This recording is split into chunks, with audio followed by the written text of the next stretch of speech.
Shalom, Ibu Bapak Saudari-saudara yang dikasihi Tuhan. Setelah mengikuti pertemuan PKSN 2022 di mana temanya sungguh menarik ya. Allah sumber harapan hidup baru. Ya, Allah sumber harapan hidup baru.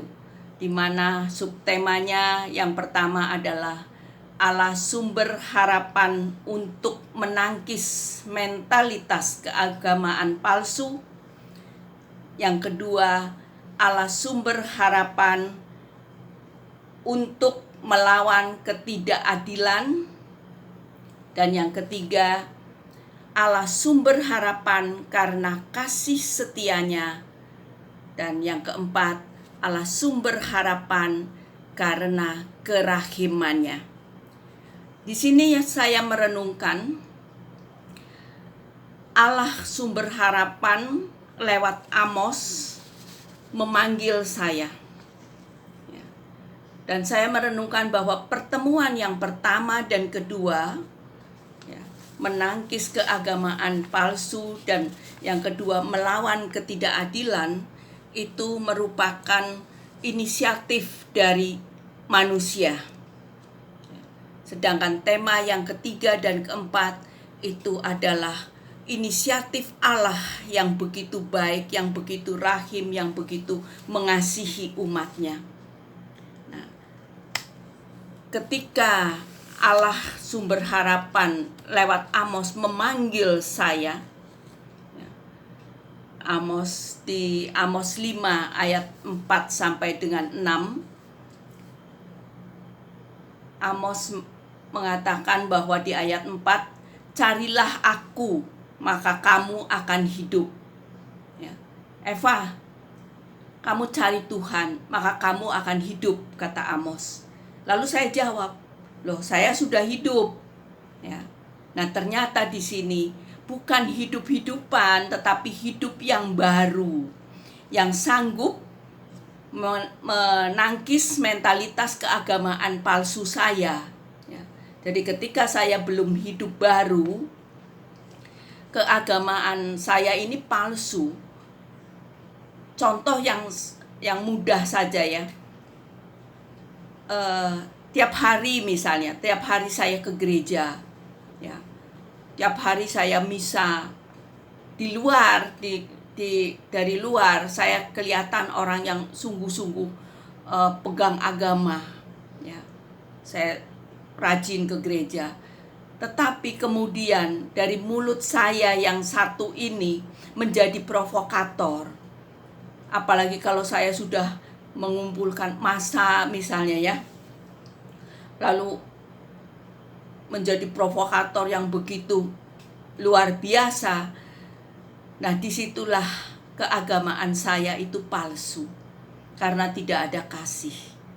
Nah ketika Amos memanggil saya dalam permenungan saya, lalu saya mau, saya mencari Tuhan, saya melihat Tuhan, Dia turun, Dia mau mengasihi kita ya. Dia turun, Dia mau memberikan hidup yang baru. Lalu apa? Itu di pertemuan yang pertama. Saya sanggup merubah hidup saya menjadi baru. Tuhan yang merubah dan saya sanggup mau merubah hidup saya menjadi baru. Maka ada kasih di dalam hidup saya berubah. Ya, saya berubah. Yang tadinya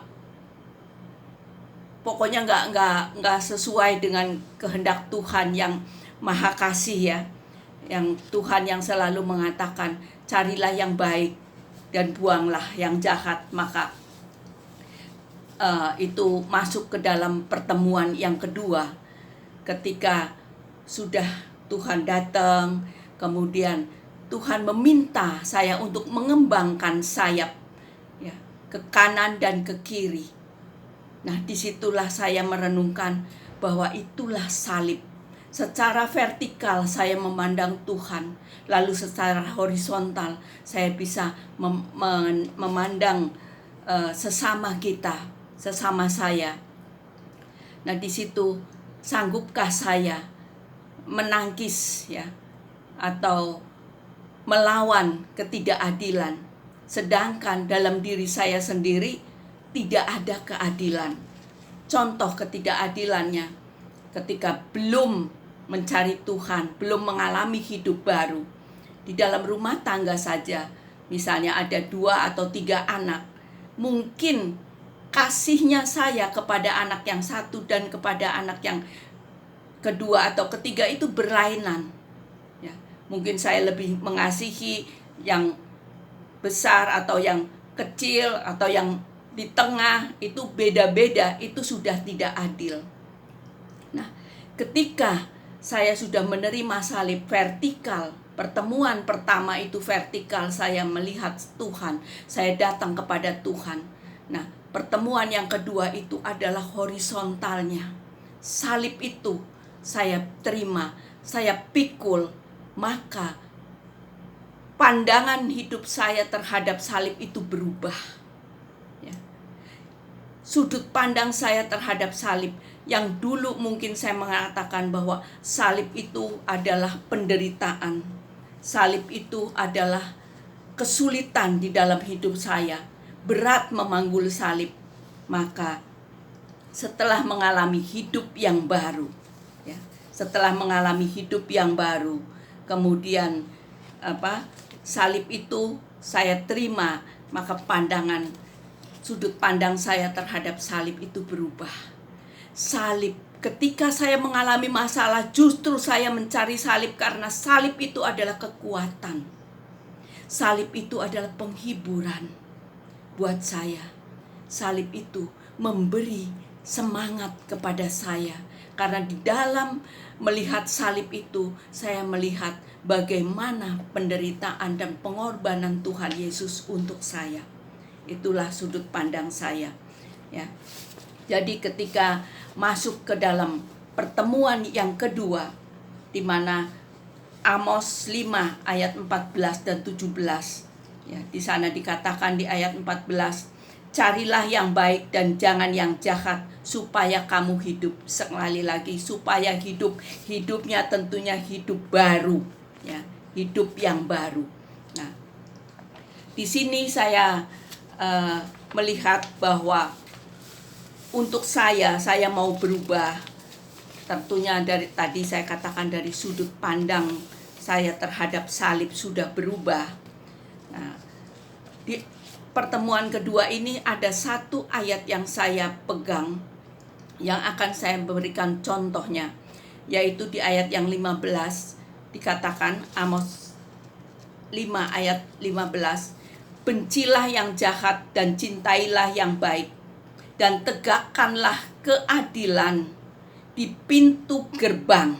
Ya, tegakkanlah keadilan di pintu gerbang. Mungkin Tuhan Allah semesta alam akan mengasihani sisa-sisa keturunan Yusuf. Ya, jadi keadilan itu ada di pintu gerbang, di situ Tuhan akan menunjukkan. Nah, saya merenungkan ini ada 2 macam. Yang tentunya yang masih hidup lama itu contohnya, ya, kalau saya melihat tentang pintu gerbang ini di ayat Ulangan 21 ayat 8 sampai 21, di sana diceritakan bagaimana satu keluarga itu, orang tua terhadap anaknya yang mungkin terlalu nakal atau bagaimana, akhirnya dibawa ke pintu gerbang, ya, dan banyak orang dipanggil untuk menghakimi dia, ya. Padahal katanya mencari keadilan. Nah, disitulah keadilan bagi orang yang masih hidup lama, belum mengalami hidup baru, ya. Akhirnya ditimpuk dengan batu sampai anak itu meninggal. Nah, bagaimana dengan saya yang sudah mencari Tuhan, yang sudah mengembangkan sayap horizontal, ya, untuk mencari keadilan itu? Saya tentunya harus bertindak adil, ya, terhadap anak misalnya. Ya. Anak saya pernah mengatakan waktu itu per telepon, "Mah, aku punya pacar, tapi pacarku tidak seiman." Ya. saya sebagai orang tua menuntut kepada anak, terus seringkali kan orang tua menuntut. Nah, di situ saya merasakan tidak adil. Jadi ketika anak saya mengatakan tidak seiman, saya jawab, ya silahkan aja. Ya. Tapi saya juga menuntut keadilan buat saya. Ya. Saya katakan, silahkan saja, tapi kamu tidak boleh meninggalkan Yesus. Saya bilang begitu. Ada tapinya. Ya. Tapi kamu tidak boleh meninggalkan Yesus. Nah, di situ saya merasa bahwa saya sudah melakukan keadilan. Ya saya boleh dia ini, tapi dia tidak boleh meninggalkan Yesus. Dan itu juga dengan kasih, tidak dengan marah-marah. Ya, pada waktu itu suami saya pulang kerja, saya cerita, anakmu begini-begini.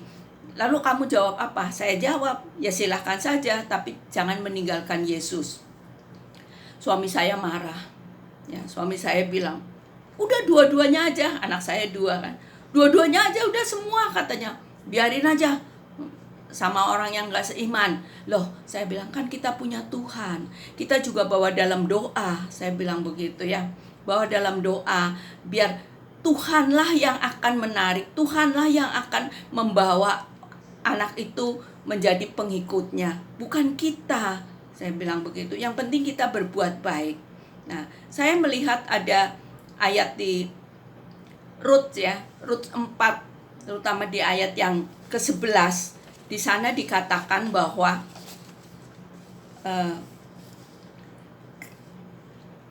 saya nggak bacakan deh, pokoknya di situ diceritakan tentang Boas yang akan memperistri Rut.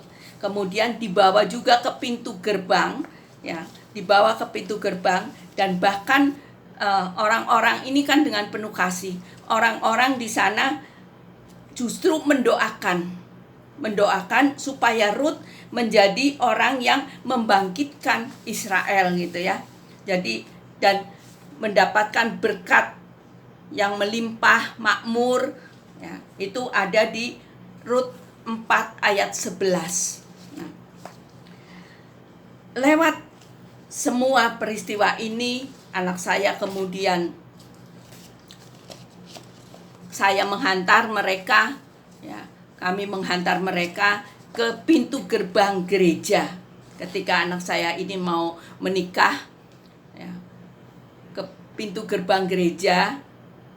Di pintu gerbang itu keadilan saya tunjukkan juga, saya terapkan juga kepada besan saya yang notabene bukan Katolik ya. Saya berikan tugas menyerahkan anak-anak untuk diserahkan kepada pastor supaya dinikahkan secara Katolik, karena setelah pacaran berapa tahun, sekian tahun, itu calon mantu saya menjadi Katolik sebelum menikah. Puji Tuhan, di situ mungkin mau menunjukkan bahwa kalau kita betul-betul sudah mengalami hidup yang baru, ya, keagamaan kita tidak palsu, lalu kita juga bisa hidup menangkis, ya, untuk menangkis ketidakadilan, melawan ketidakadilan, dan kita sendiri bertindak adil. Nah, Tuhan melihat di pertemuan yang ketiga itu, kasih setia Tuhan sungguh luar biasa dinyatakan gitu ya, dinyatakan. Pertemuan yang ketiga, Allah sumber harapan karena kasih setianya, yaitu melalui Hosea 6 ayat 1 sampai 6. Di sana betul-betul dinyatakan kasih setia Tuhan. Ya. Luar biasa. Di sana dikatakan oleh Tuhan bahwa Tuhan itu menyukai kasih setia, ya, bukan korban sembelihan, dan menyukai pengenalan akan Allah lebih dari korban bakaran. Nah, ketika sudah mengalami hidup baru, tentu akan lebih mengenal Allah lagi, ya, bertindak adil, maka Tuhan akan menyatakan kasih setianya karena Dia tahu, oh, ya, Anda dan saya, oh si Eva sudah melakukan ini, maka Tuhan begitu mengasihi saya. Dan juga luar biasa kerahimannya dinyatakan pada pertemuan yang keempat. Sekali lagi, luar biasa kasih setia Tuhan, luar biasa kerahiman Tuhan. Maka saat ini pun Tuhan yang begitu rahim, yang maha setia dan kasih, akan kita jawab sejauh mana kasih setia saya kepada Tuhan dan kepada sesama. Saat ini Tuhan yang maha rahim, yang sungguh mengasihi dengan kesetiaannya, akan memberkati kita semua. Dalam nama Bapa dan Putra dan Roh Kudus. Amin.